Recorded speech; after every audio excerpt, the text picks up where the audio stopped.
מזכירות לי ממתיני, את יפה בלב מדבר, נותנת לי את נשמתך.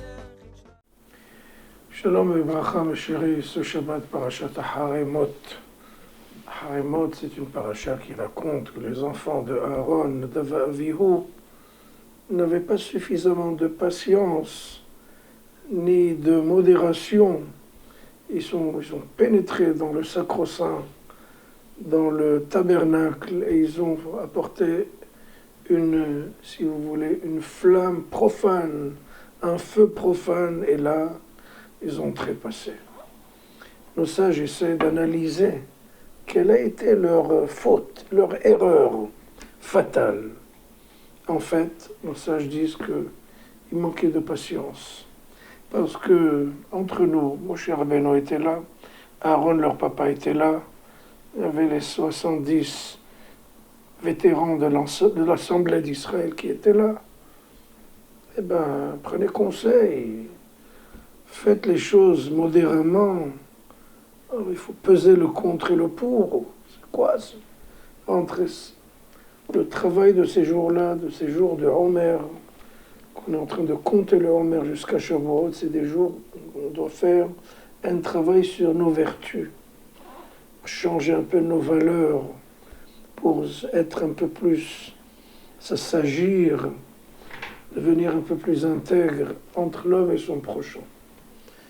Vous savez, nos sages, pour travailler sur cette vertu de la patience, de la modération, ils prenaient des pelotes de laine complètement emmêlées, enchevêtrées, et essayaient de les ouvrir, de les dénouer.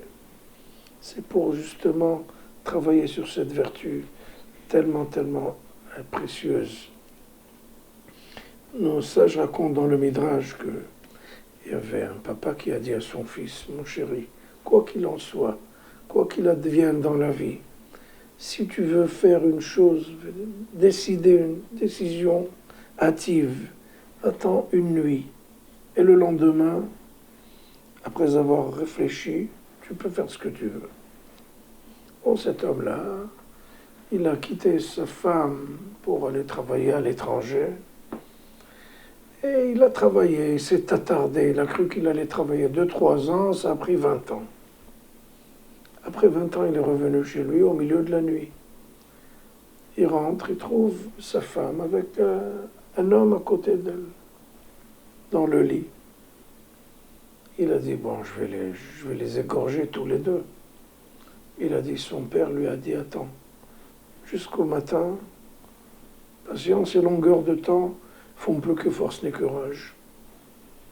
Il attend le matin. Au milieu de la nuit, il entend sa femme dire à cet homme-là, ben j'espère, je souhaite que ton père vienne pour voir qu'il a un fils, parce qu'il ne sait même pas que tu es né et que j'étais enceinte quand il a quitté.